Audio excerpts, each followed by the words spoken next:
Main ਜਿਹੜਾ ਅੱਜ ਭਖਦਾ ਮੁੱਦਾ ਜਿਹੜਾ ਹੈਗਾ ਉਹ ਇਹ ਹੈਗਾ ਕਿ ਅੱਜ ਜਿਹੜਾ ਨਾਨ ਡੋਮਿਸਾਈਲ ਲਾਇਸੈਂਸ ਆ, ਜਿਹੜੇ 17,000 ਲਾਇਸੈਂਸਿਸ ਕੈਂਸਲ ਹੋਣੇ ਸੀ ਕੈਲੀਫੋਰਨੀਆ 'ਚ। Unfortunately tonight is the last date. ਉਹਦੇ ਲਈ ਹੁਣ ਜਿਹੜੀ ਸਿਚੁਏਸ਼ਨ ਬਣੀ ਹੋਈ ਹੈ ਰਾਜਕਰਨ, ਜਿਹੜਾ ਕਿ ਕੋਰਟ ਨੇ ਆਰਡਰ ਕੀਤਾ ਸੀਗਾ ਕੈਲੀਫੋਰਨੀਆ DMV ਨੂੰ ਕਿ ਤੁਸੀਂ ਜਿਹੜੀ ਆਪਾਂ ਪਹਿਲਾਂ ਵੀ ਗੱਲ ਕਰਦੇ ਆ ਰਹੇ ਹਾਂ, ਮੇਰੇ ਖਿਆਲ ਮੈਂ ਜਿਹੜੇ ਵੀ ਨਿਊਜ਼ ਅਦਾਰੇ ਨਾਲ ਗੱਲ ਕੀਤੀ ਉਹਨਾਂ ਨਾਲ ਇਹੋ ਹੀ ਕੁਐਸਚਨ ਚੁੱਕਿਆ ਹੈਗਾ। ਈਵਨ ਜਿਹੜੇ ਕਾਂਗਰਸਮੈਨ ਜੋਸ਼ ਆਰਡਰ ਸੀ ਉਹਨਾਂ ਨੂੰ ਵੀ ਇਹ ਚੀਜ਼ ਕੁਐਸਚਨ ਚੁੱਕਿਆ ਸੀਗਾ ਕਿ ਕੀ ਕੈਲੀਫੋਰਨੀਆ DMV ਕੋਈ ਵੀ ਜਿਹੜਾ ਪਲਾਨ ਹੈਗਾ ਉਹਨਾਂ ਨੇ ਨਹੀਂ ਦਿੱਤਾ ਹੈਗਾ ਅਜੇ ਤੱਕ। 120 ਡੇਜ਼ ਦੇ ਵਿੱਚ ਕੈਲੀਫੋਰਨੀਆ DMV ਕੋਈ ਪਲਾਨ ਪ੍ਰੈਜ਼ੈਂਟ ਨਹੀਂ ਕਰ ਸਕੀ ਕਿ ਅਸੀਂ ਕਿੱਦਾਂ ਹੈਂਡਲ ਕਰਨਾ ਇਸ ਚੀਜ਼ ਨੂੰ।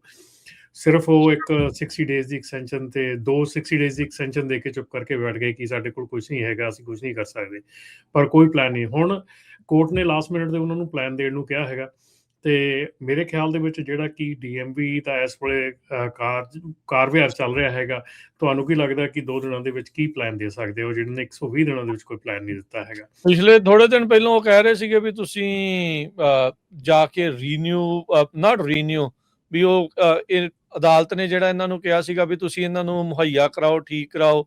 ਉਹ ਕਿਤੇ ਲੱਗਦਾ ਸੀਗਾ ਵੀ ਸ਼ਾਇਦ ਗੁੱਡ ਨਿਊਜ਼ ਆ, ਪਰ ਲਾਈਕ ਕੋਈ ਉਹਨਾਂ ਨੇ ਰਾਹ ਰਸਤਾ ਚੱਜ ਦੇ ਨਾਲ ਇੱਦਾਂ ਲੱਗਦਾ ਵੀ ਦਿਖਾਇਆ ਨਹੀਂ DMV ਨੇ ਵੀ ਕਰਨਾ ਕੀ ਹੈ। ਗਲਤੀ ਆਪਣੀ ਮੰਨੀ ਜਾਂਦੇ ਆ ਵੀ ਹਾਂ ਜੀ ਅਸੀਂ ਕਰਤਾ ਆ, ਪਰ ਠੀਕ ਕਰਨ ਵੱਲ ਨੂੰ ਇਹ ਕਦਮ ਵੀ ਨਹੀਂ ਚੱਕ ਰਹੇ। ਚੱਕਰ ਕੀ ਪੈ ਗਿਆ ਆ?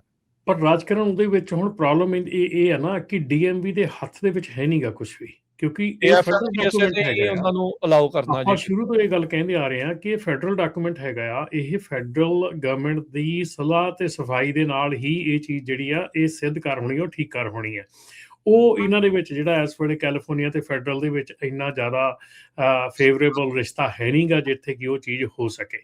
ਤੇ ਜਿਹੜੀ ਇਸ ਵੇਲੇ ਸੁਣਨ 'ਚ ਆ ਰਹੀ ਹੈ ਗੱਲ ਮੈਨੂੰ DMV ਵੱਲੋਂ, ਜਿਹੜੀ ਥੋੜ੍ਹੀ ਬਹੁਤ ਗੱਲ ਪਤਾ ਲੱਗੀ ਆ, ਉਹ ਇਹ ਆ ਕਿ DMV ਜਿਹੜੀ ਆ ਉਹ ਇਹ ਲਾਇਸੈਂਸ ਜਿਹੜੇ ਆ ਅਨਫੋਰਚੂਨੇਟਲੀ ਕੈਂਸਲ ਕਰਨ ਜਾਊਗੀ ਤੇ ਰੀਇਸ਼ੂ ਦਾ ਉਹ ਗੱਲ ਕਹਿ ਰਹੀ ਹੈਗੀ ਹੈ ਕਿ ਰੀਇਸ਼ੂ ਕਰ ਸਕਦੇ ਆ, ਪਰ ਰੀਇਸ਼ੂ ਦੇ ਲਈ ਉਹੀ ਜਿਹੜੀਆਂ ਰਿਕੁਆਇਰਮੈਂਟਸ ਆ ਉਹ ਅੱਗੇ ਰੱਖਣਗੇ, ਜਿਹੜੀਆਂ ਕਿ ਰਿਕੁਆਇਰਮੈਂਟਸ FMCSA ਨੇ DOT ਨੂੰ ਆਪਣੀ ਕੈਲੀਫੋਰਨੀਆ DMV ਨੂੰ ਆਥੋਰਾਈਜ਼ ਕੀਤੀਆਂ ਹੈਗੀਆਂ।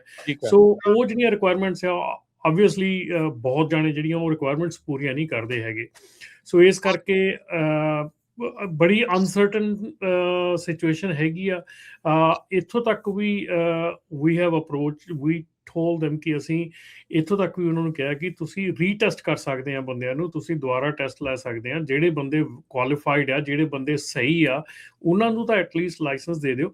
ਕਿ ਜਿਹੜੇ ਬੰਦੇ ਚਲੋ ਠੀਕ ਆ, ਤੁਸੀਂ ਕਹਿ ਰਹੇ ਵੀ ਅਨਕੁਆਲੀਫਾਈਡ ਬੰਦੇ ਵਿੱਚ ਆ ਗਏ ਆ, ਕੁਝ ਵੀ ਹੋ ਗਿਆ, ਸੋ ਫਿਲਟਰ ਇਟ ਆਊਟ ਜੇ ਫਿਲਟਰ ਕਰ ਸਕਦੇ ਆ। ਪਰ ਨਹੀਂ, ਉਹ ਲੱਗਦਾ ਨਹੀਂਗਾ ਕਿ ਉਸ ਮੁੱਦੇ ਦੇ ਉੱਤੇ ਕੋਈ ਗੱਲ ਜਿਹੜੀ ਆ ਉਹ ਠੀਕ ਬੈਠਣੀ ਹੈਗੀ। ਬਹੁਤ ਕੁਛ ਰਮਨ ਜੀ, ਬਹੁਤ ਸਾਰੇ ਆਪਣੇ ਭੈਣ ਭਰਾ ਵੀ ਇਹ ਸੋਚਦੇ ਆ ਵੀ ਨਹੀਂ ਕੈਲੀਫੋਰਨੀਆ ਵਾਲਿਆਂ ਨੇ ਜਿਹੜਾ ਆ ਉਹ ਸਾਡੇ ਹੱਕ 'ਚ ਫੈਸਲਾ ਦੇਊਗੇ, ਸਾਡਾ ਸਾਥ ਦੇਊਗੇ। ਪਰ ਜਿਸ ਹਿਸਾਬ ਦੇ ਨਾਲ FMCSA ਪ੍ਰੈਸ਼ਰ ਪਾ ਰਿਹਾ, ਟਰੰਪ ਐਡਮਿਨਿਸਟ੍ਰੇਸ਼ਨ, ਸ਼ਾਨ ਰਫੀ ਹੁਣੀ, ਉਹਨਾਂ ਸਟੇਟਾਂ ਦੇ ਜਿਹੜੇ ਆ ਫੰਡਿੰਗ ਬੰਦ ਕਰ ਦਿੱਤੀ ਤੇ ਨੈਚੁਰਲੀ ਜਿਹੜੀ ਇਹ ਸਟੇਟ ਆ ਉਹ ਹੁਣ ਫੈਡਰਲ ਤੋਂ ਬਾਹਰ ਨਹੀਂ ਜਾ ਸਕਦੀ, ਕਿਉਂਕਿ ਇਹ ਰੈਗੂਲੇਸ਼ਨ ਉਹਨਾਂ ਦੀਆਂ ਆ। ਸੋ ਉਹਨਾਂ ਨੂੰ ਫੈਡਰਲ ਵਾਲੀਆਂ ਰੈਗੂਲੇਸ਼ਨ ਮੰਨ ਕੇ ਹੀ ਉਹ ਕਰਨਾ ਜਿਹੜਾ ਉਹ ਪੈਣਾ। ਈਵਨ ਇੱਥੋਂ ਦੇ ਸੁਪੀਰੀਅਰ ਕੋਰਟ ਜਿਹੜਾ ਐਲਾਮੀਡਾ ਦਾ, ਕਾਉਂਟੀ ਆਫ ਐਲਾਮੀਡਾ ਦਾ, ਉਹਨਾਂ ਨੇ ਆਦੇਸ਼ ਦਿੱਤਾ ਹੈ DMV ਨੂੰ ਵੀ ਅਲਾਓ ਕਰਨ ਇਮੀਗ੍ਰੈਂਟ ਵਰਕਰਸ ਨੂੰ ਰੀਅਪਲਾਈ ਕਰਨ ਦੇ ਲਈ ਵੀ ਰੀਜ਼ਨੇਬਲ ਟਾਈਮ ਦੇ ਵਿੱਚ। ਹੁਣ ਉਹ ਵੀ 2-4 ਦਿਨ ਪਹਿਲੋਂ ਕਿਹਾ ਆ, ਦਿਨ ਜਿਹੜਾ ਉਹ ਕੱਲ ਦਾ ਸਿਰਫ ਇਸ ਦੇ ਵਿੱਚ ਜਿਹੜਾ ਉਹ ਰਹਿ ਗਿਆ ਆ।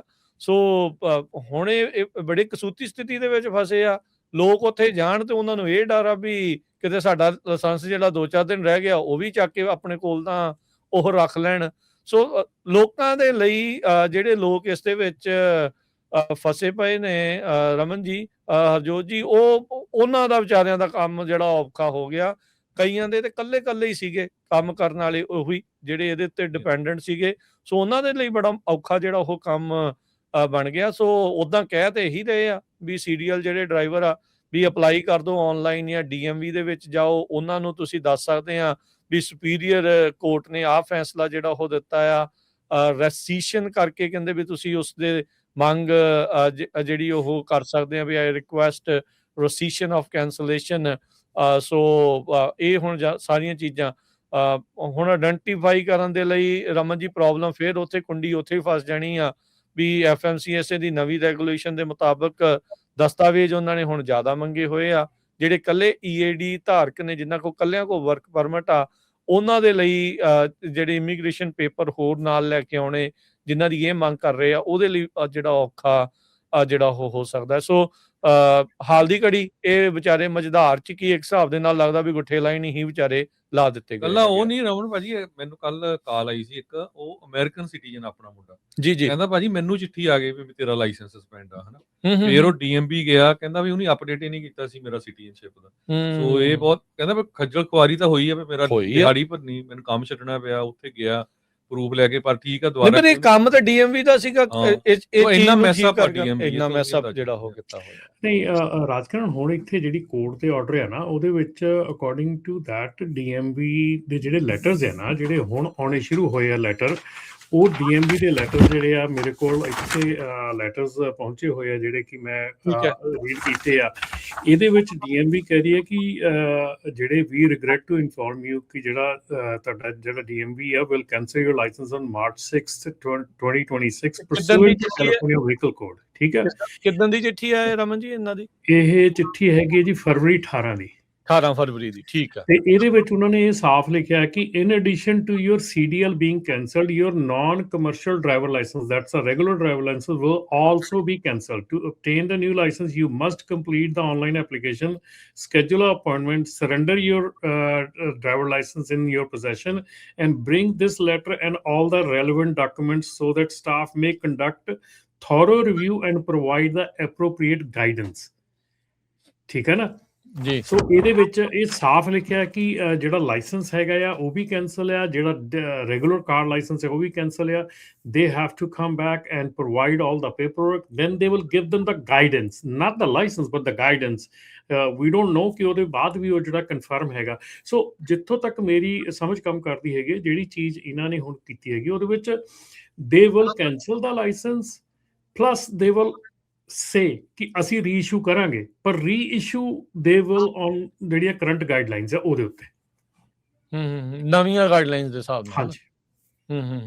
ਸੋ ਜਿਹਦੇ ਵਿੱਚ ਸੇਵ ਦੇ ਵਿੱਚ ਸਟੇਟਸ ਚੈੱਕ ਕਰਾਉਣਾ ਆ, ਉਹ ਕਾਫੀ ਚੀਜ਼ਾਂ ਜਿਹੜੀਆਂ ਉਸ ਦੇ ਵਿੱਚ ਨਾਲ ਨਵੇਂ ਜਿਹੜੀਆਂ ਡਾਕੂਮੈਂਟਸ ਵਗੈਰਾ ਆ ਉਹ ਦਿਖਾਉਣੇ ਪੈਣਗੇ।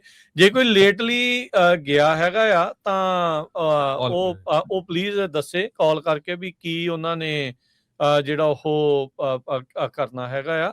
ਸੋ ਤੁਸੀਂ ਕਾਲ ਕਰ ਸਕਦੇ ਆ 408-272-5200 4082725200 ਦੇ ਉੱਤੇ ਜਿਹੜਾ ਤੁਸੀਂ ਕਾਲ ਕਰਕੇ ਦੱਸ ਸਕਦੇ ਆ ਵੀ ਜੇ ਤੁਸੀਂ ਹੁਣ ਲੇਟਲੀ DMV ਦੇ ਵਿੱਚ ਜੇ ਤੁਸੀਂ ਜਾ ਕੇ ਆਏ ਆ ਜਾਂ ਪੁੱਛ ਕੇ ਆਏ ਆ ਤਾਂ ਕੀ ਉਹਨਾਂ ਨੇ ਤੁਹਾਨੂੰ ਜਿਹੜਾ ਉਹ ਜਵਾਬ ਦਿੱਤਾ ਆ, ਕੀ ਕੋਰਟ ਦੇ ਜਿਹੜੇ ਆਦੇਸ਼ ਦਿੱਤੇ ਆ।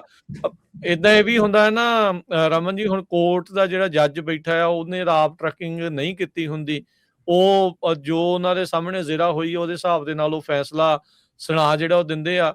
ਕੀ ਕੰਪਲੀਕੇਸ਼ਨਸ ਹੋਰ ਹੈਗੀਆਂ ਆ ਉਹਨਾਂ ਦਾ ਵੀ ਕਈ ਵਾਰੀ ਉਹਨਾਂ ਨੂੰ ਪਤਾ ਨਹੀਂ ਹੁੰਦਾ, ਪਰ ਹੁਣ ਇਹ ਦੇਖਣਾ ਪੈਣਾ ਵੀ DMV ਵਾਲੇ ਕਿੰਨਾ ਉਸ ਨੂੰ ਮੰਨਦੇ ਆ ਜਾਂ ਕਿਸੇ ਦਾ ਕੋਈ ਇਸ ਦੇ ਵਿੱਚ ਕਰੈਕਟਿਵ ਮੈਜਰ ਹੋ ਸਕਦਾ ਆ ਜਾਂ ਨਹੀਂ, ਕਿਉਂਕਿ ਗਲਤੀ ਕਿਤੇ ਨਾ ਕਿਤੇ ਡਾਟਾ ਐਂਟਰੀ ਦੇ ਵਿੱਚ ਜਾਂ ਇਹਨਾਂ ਨੇ ਇਨਫੋਰਮੇਸ਼ਨ ਕਰਨ ਦੇ ਵਿੱਚ ਆਪ ਜਿਹੜੀ ਉਹ ਕੀਤੀ ਆ ਤੇ ਬਹਾਨਾ ਜਿਹੜਾ ਉਹਨਾਂ ਨੂੰ ਮਿਲ ਗਿਆ। ਜੀ ਰਾਜਕਰਨ ਇੱਕ ਪ੍ਰੋਬਲਮ ਹੋਰ ਵੀ ਜਿਹੜੀ ਹੈਗੀ ਆ ਜਿਹੜੀ ਕਿ ਆਪਾਂ ਨੂੰ ਸ਼ਾਇਦ ਇਹ ਨੌਨ ਡੋਮਿਸਾਈਲ ਦਾ ਜਦੋਂ ਦਾ ਪਤਾ ਲੱਗਾ ਉਸ ਤੋਂ ਪਹਿਲਾਂ ਆਪਾਂ ਨੂੰ ਕਿਸੇ ਨੂੰ ਵੀ ਸ਼ਾਇਦ ਇਹ ਪਤਾ ਨਹੀਂ ਸੀਗਾ ਕਿ ਜਦੋਂ ਤੁਹਾਡਾ ਜਿਹੜਾ ਸਟੇਟਸ ਹੈਗਾ ਆ ਉਹ ਗ੍ਰੀਨ ਕਾਰਡ ਹੋਲਡਰ ਜਾਂ ਸਿਟੀਜ਼ਨ ਤੋਂ ਪਹਿਲਾਂ ਜਿਹੜੇ ਤੁਹਾਡੇ ਸਟੇਟਸ ਚੇਂਜ ਹੁੰਦੇ ਆ, ਟਾਈਮ ਟੂ ਟਾਈਮ ਤੁਹਾਡਾ ਸਟੇਟਸ ਚੇਂਜ ਹੁੰਦਾ ਰਹਿੰਦਾ ਆ।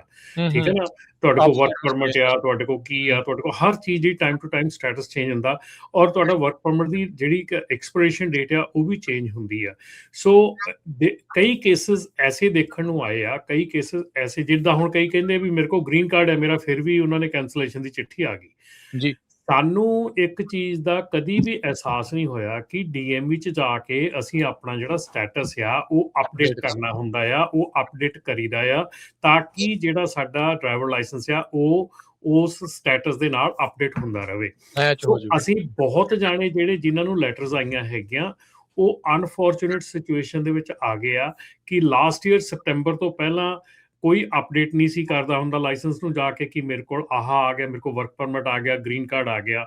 ਹੁਣ ਕਈ ਜਾਣੇ ਮੇਰੇ ਕੋਲ ਐਸੇ ਵੀ ਮੇਰੇ ਕੋਲ ਆਏ ਹੈਗੇ ਆ ਜਿਨ੍ਹਾਂ ਦੇ ਜਿਹੜੇ ਆ I-94 ਤੇ ਲਾਇਸੈਂਸ ਇਸ਼ੂ ਹੋਇਆ ਸੀਗਾ, ਲੇਕਿਨ ਹੁਣ ਉਹਨਾਂ ਦੇ ਕੋਲ ਵਰਕ ਪਰਮਿਟ ਹੈਗਾ 2028 ਤੱਕ, 30 ਤੱਕ, ਤੇ 2028 ਤੱਕ ਉਹਨਾਂ ਦਾ ਲਾਇਸੈਂਸ ਜਿਹੜਾ ਉਹ ਵੈਲਿਡ ਹੈਗਾ। ਬਟ ਉਹਨਾਂ ਨੂੰ ਕੈਂਸਲੇਸ਼ਨ ਦੀ ਚਿੱਠੀ ਆਈ ਆ। ਕਿਉਂ? ਕਿਉਂਕਿ ਜਿੱਦਣ ਉਹਨਾਂ ਨੇ ਲਾਇਸੈਂਸ ਲਿਆ ਸੀਗਾ ਉਦੋਂ ਉਹਨਾਂ ਨੇ I-94 ਜਿਹੜਾ ਪ੍ਰੈਜ਼ੈਂਟ ਕੀਤਾ ਸੀਗਾ, ਉਹ I-94 DMV ਦੀਆਂ ਪੇਪਰਾਂ ਦੇ ਵਿੱਚ ਐਕਸਪਾਇਰ ਹੋ ਚੁੱਕਾ। ਠੀਕ ਹੈ। ਸੋ ਉੱਥੇ ਹੁਣ ਉਹਨਾਂ ਦਾ ਲਾਇਸੈਂਸ ਜਿਹੜਾ ਉਹ ਕੈਂਸਲੇਸ਼ਨ ਵਾਸਤੇ ਮਤਲਬ ਕਿ ਭੇਜ ਦਿੱਤਾ ਗਿਆ। ਸੋ ਇਹ ਚੀਜ਼ਾਂ ਜਿਹੜੀਆਂ ਆ ਇਹ ਸ਼ਾਇਦ ਸਾਨੂੰ ਵੀ ਨਹੀਂ ਸੀ ਪਤਾ ਵੀ ਲਾਇਸੈਂਸ ਜਿਹੜਾ ਆ ਆਪਣਾ ਉੱਥੇ DMV ਦੇ ਵਿੱਚ ਜਾ ਕੇ ਆਪਾਂ ਆਪਣਾ ਸਟੇਟਸ ਅਪਡੇਟ ਕਰਨਾ ਹੁੰਦਾ, ਤਾਂ ਕਿ ਆਉਣ ਵਾਲੇ ਸਮੇਂ ਦੇ ਵਿੱਚ ਜਿਹੜੀਆਂ ਇਹ ਪ੍ਰੋਬਲਮਸ ਆ, ਇਹ ਇਸ਼ੂਜ਼ ਆ, ਇਹ ਨਾ ਆ ਸਕਣ। ਸੋ ਆਈ ਥਿੰਕ ਕਾਫੀ ਜਿਹੜੀ ਪ੍ਰੋਬਲਮ ਆ ਉਹ ਹੋਈ ਹੋਈ ਆ, ਕਿਉਂਕਿ ਕਈ ਮੈਂ ਸਿਟੀਜ਼ਨ ਦੇਖੇ ਆ ਜਿਹੜੇ ਕਿ ਲੋਕੀ ਸਿਟੀਜ਼ਨ ਹੈਗੇ, ਉਹਨਾਂ ਦਾ ਸਟਿਲ ਲਿਮਿਟਡ ਲਾਇਸੈਂਸ ਚੱਲ ਰਿਹਾ ਹੈਗਾ, ਕਿਉਂਕਿ ਉਹਨਾਂ ਨੇ ਸਟੇਟਸ ਨਹੀਂ ਅਪਡੇਟ ਕੀਤਾ DMV ਦੇ ਵਿੱਚ, ਇਸ ਕਰਕੇ ਉਹਨਾਂ ਸਟਿਲ ਲਿਮਿਟਡ ਲਾਇਸੈਂਸ ਉੱਤੇ ਹੀ ਆ। ਕੱਲਾ ਸਟੇਟਸ ਨਹੀਂ ਰਮਨ ਜੀ, ਆਪਾਂ ਐਡਰੈਸ ਵੀ ਨਹੀਂ ਅਪਡੇਟ ਕਰਦੇ। ਨਹੀਂ, ਉਹ ਐਡਰੈਸ ਦਾ ਤਾਂ ਬਹੁਤ ਜ਼ਿਆਦਾ ਪੰਗਾ ਹੈ ਜੀ। ਸੋ ਇਦਾਂ ਦੀ ਕਈ ਸਿਚੁਏਸ਼ਨਸ ਆਈਆਂ। ਇੱਕ ਹੋਰ ਵੀ ਕਾਲ ਆਈ ਸੀ, ਉਹ ਕਹਿੰਦਾ ਵੀ ਮੈਨੂੰ ਜਦੋਂ ਪੁਲਿਸ ਵਾਲਿਆਂ ਨੇ ਖੜਾ ਕੀਤਾ ਤੇਰਾ ਤਾਂ ਲਾਇਸੈਂਸ ਹੀ ਸਸਪੈਂਡ, ਤੇ ਮੈਨੂੰ ਪਤਾ ਹੀ ਨਹੀਂ ਸੀ, ਹਨਾ। ਤੇ ਸੋ ਕਿਉਂਕਿ ਐਡਰੈਸ ਚੇਂਜ ਕੀਤਾ ਸੀ, ਚਿੱਠੀ ਉਹਨਾਂ ਨੇ ਪੁਰਾਣੇ ਤੇ ਘਾਲਤੀ ਹੋਣੀ ਹੈ। ਸੋ ਸਰੋਤੋ ਤੁਹਾਡਾ ਵੀ ਕਿਸੇ ਇਦਾਂ ਦਾ ਜਿਹੜਾ ਤੁਹਾਡਾ ਕੁਐਸਚਨ ਆ ਜਾਂ ਤੁਸੀਂ ਡੀਲ ਕੀਤਾ, ਜਰੂਰ ਕਾਲ ਕਰਕੇ ਆਪਣੇ ਵਿਚਾਰ ਸਾਂਝੇ ਕਰੋ, ਤਾਂ ਕਿ ਜਿਹੜੇ ਹੋਰ ਆਪਣੇ ਸਰੋਤੇ ਉਹਨਾਂ ਨੂੰ ਵੀ ਪਤਾ ਲੱਗ ਸਕੇ ਵੀ ਕਿੱਦਾਂ ਉਹ ਪ੍ਰਿਪੇਅਰ ਹੋਣ, ਕਿੱਦਾਂ ਉਹ ਆਪਣੇ ਲਾਇਸੈਂਸ ਅਪਡੇਟ ਕਰਾਉਣ। ਇਸ ਚੀਜ਼ 'ਚ ਹਰਜੋਤ ਭਾਜੀ ਮੈਂ ਤੁਹਾਨੂੰ ਇੱਕ ਗੱਲ ਦੱਸਦਾ, ਅਸੀਂ ਜਿਹੜੀ ਨਾਪਟਾ ਦੇ ਵਿੱਚ ਇੱਕ ਡਰਾਈਵਰ ਦੀ ਜਿਹੜੀ ਫਾਈਟਿੰਗ ਪਲਾਨ ਜਿਹੜੀ ਦਿੰਦੇ ਹੈਗੇ ਸ਼ੁਰੂ ਕੀਤੀ ਹੈਗੀ ਆ, ਉਹਦੇ ਵਿੱਚ ਸਾਨੂੰ ਬਹੁਤ ਕੇਸਿਸ ਆ ਰਹੇ ਹੈਗੇ ਜਿਹਦੇ ਵਿੱਚ ਕਿ ਜਿਹੜੀ ਤੁਸੀਂ ਐਡਰੈਸ ਚੇਂਜ ਦੀ ਗੱਲ ਕੀਤੀ ਆ, ਜਾਂ ਉਸ ਤਰ੍ਹਾਂ, ਜਾਂ ਜਿਹੜੀ ਤੁਹਾਨੂੰ ਕੋਈ ਟਿਕਟ ਮਿਲਦੀ ਹੈਗੀ ਕਿਸੇ ਹੋਰ ਸਟੇਟ ਦੇ ਵਿੱਚ, ਤੁਹਾਨੂੰ ਕੋਈ ਬੰਦੇ ਕਹਿ ਦਿੰਦੇ ਜੀ ਉਸ ਸਟੇਟ ਦੇ ਟਿਕਟ ਮਿਲੀ, ਕੋਈ ਫਰਕ ਨਹੀਂ ਪੈਂਦਾ, ਆ ਨਹੀਂ ਹੁੰਦਾ ਕੋਈ, ਤੁਸੀਂ ਉਸ ਟਿਕਟ ਤੇ ਅਟੈਂਸ਼ਨ ਪੇ ਨਹੀਂ ਕਰਦੇ ਹੈਗੇ। ਉਹ ਟਿਕਟ ਜਿਹੜੀ ਆ ਉਹ ਤੁਹਾਡੇ ਪਿਛਲੇ ਬੈਕ ਰੈਕਡ ਦੇ ਵਿੱਚ ਤੁਰੀ ਫਿਰਦੀ ਆ, ਔਰ ਤੁਹਾਡਾ ਕਿਤੇ ਨਾ ਕਿਤੇ ਲਾਇਸੈਂਸ ਜਿਹੜਾ ਉਹ ਕਿਸੇ ਨਾ ਕਿਸੇ ਸਟੇਟ 'ਚ ਕੈਂਸਲ ਹੋ ਜਾਂਦਾ, ਔਰ ਉਹ ਕੈਂਸਲੇਸ਼ਨ ਦਾ ਆਰਡਰ ਤੁਹਾਡੇ DMV ਨੂੰ ਆਉਂਦਾ, ਤੇ ਲੇਟਰ ਔਨ ਤੁਹਾਡਾ ਲਾਇਸੈਂਸ ਜਿਹੜਾ ਉਹ ਬਿਲਕੁਲ ਸਸਪੈਂਡ ਹੋ ਜਾਂਦਾ। ਸੋ ਇਹ ਸਿਚੁਏਸ਼ਨ ਇੱਕ ਨਹੀਂ, ਬਹੁਤ ਜਾਣਿਆਂ ਦੀ ਇਹ ਸਿਚੁਏਸ਼ਨ ਹੋਈ ਆ ਕਿ ਜਿੱਥੇ ਉਹਨਾਂ ਨੂੰ ਪਤਾ ਹੀ ਨਹੀਂਗਾ ਕਿ ਉਹਨਾਂ ਦਾ ਲਾਇਸੈਂਸ ਕੈਂਸਲ ਆ, ਔਰ ਉਹਨਾਂ ਨੇ ਚਿੱਠੀਆਂ ਜਾਂ ਜਿਹੜੇ ਲੈਟਰਸ ਆ, ਕੁਛ ਨੇ ਤਾਂ ਇਗਨੋਰ ਕੀਤੇ ਹੁੰਦੇ ਆ, ਤੇ ਕੁਛ ਦਾ ਜਿਹੜਾ ਐਡਰੈਸ ਚੇਂਜ ਕਰਕੇ ਉਹਨਾਂ ਨੂੰ ਲੈਟਰ ਮਿਲਦੇ ਹੀ ਨਹੀਂਗੇ। ਸੋ ਇਸ ਕਰਕੇ ਵੀ ਜਿਹੜੀਆਂ ਚੀਜ਼ਾਂ ਹੈਗੀਆਂ ਇਹ ਆਪਾਂ ਨੂੰ ਸੋਚਣੀਆਂ ਚਾਹੀਦੀਆਂ ਕਿ ਜਿਹੜੇ ਲਾਇਸੈਂਸਿਸ ਆ ਅਪਡੇਟ ਰੱਖਣੇ ਚਾਹੀਦੇ ਆ। ਕਈ ਵਾਰੀ ਕਾਲ ਆਉਂਦੀ ਆ ਜੀ, ਸਾਡੀ ਕੰਪਨੀ, ਅਸੀਂ ਰਹਿੰਦੇ ਨਿਊਯਾਰਕ ਆ, ਸਾਡੀ ਕੰਪਨੀ ਇੰਡੀਅਨੈਪੋਲਿਸ ਦੇ ਵਿੱਚ ਆ, ਪਲੇਟਾਂ ਅਸੀਂ ਕੈਲੀਫੋਰਨੀਆ ਲੈਣੀਆਂ। ਜਦੋਂ ਆਪਾਂ ਸਾਰੇ ਅਮਰੀਕਾ ਦੇ ਵਿੱਚ ਖਲਾਰਾ ਪਾ ਕੇ ਬੈਠੇ ਹੁੰਦੇ ਆ, ਫਿਰ ਆਪਾਂ ਨੂੰ ਚਿੱਠੀਆਂ ਤੇ ਮਿਸ ਹੋਣੀਆਂ ਹੀ ਆ ਕਿਤੇ ਨਾ ਕਿਤੇ, ਸਾਰੀ ਚੀਜ਼ ਇੱਕ ਟਾਈਮ ਤੇ ਤਾਂ ਮਿਲਦੀ ਨਹੀਂ। ਸੋ ਜਿਹੜਾ ਡਰਾਈਵਰ ਆ ਉਹ ਹਮੇਸ਼ਾ ਰੋਡ ਤੇ ਰਹਿੰਦਾ ਆ, ਤੇ ਰੋਡ ਤੇ ਰਹਿਣ ਕਰਕੇ ਉਹਨੂੰ ਜਿਹੜਾ ਇੱਕ PO ਬਾਕਸ ਦੇ ਵਿੱਚ ਇਨਵੈਸਟ ਕਰਨਾ ਵੀ ਬਹੁਤ ਜ਼ਰੂਰੀ ਹੈਗਾ। ਜੇ ਤੁਸੀਂ ਐਡਰੈਸ ਤੁਹਾਡੇ ਜਿਹੜੇ ਫਿਜ਼ੀਕਲ ਐਡਰੈਸ PO ਬਾਕਸ ਰੱਖ ਲਵੇ, PO box mailing address PO box ਰੱਖ ਲਓ, ਤਾਂ ਕਿ ਤੁਹਾਡੀ ਜਿਹੜੀ ਮੇਲ ਆ ਐਟਲੀਸਟ ਉਹ ਸੇਫ ਰਵੇ, ਇੱਕੋ ਥਾਂ ਦੇ ਉੱਤੇ ਜਿਹੜੀ ਉਹ ਆਉਂਦੀ ਰਵੇ, ਤੇ ਉਹਦਾ ਤੁਹਾਨੂੰ ਜਿਹੜਾ ਬਿਲਕੁਲ ਨੰਬਰ ਇੱਕ ਵਾਰੀ ਫੇਰ ਦੱਸ ਦਈਏ, 408 272 5200 4082725200। ਅੱਧਾ ਘੰਟਾ ਸਾਡੇ ਕੋਲ ਹੈਗਾ, ਲਾਈਵ ਪ੍ਰੋਗਰਾਮ ਚੱਲ ਰਿਹਾ ਹੈਗਾ ਇਸ ਵੇਲੇ ਕੈਲੀਫੋਰਨੀਆ ਦੇ ਸਮੇਂ ਮੁਤਾਬਕ 9:35 ਹੋਏ ਆ ਜੀ। ਤੇ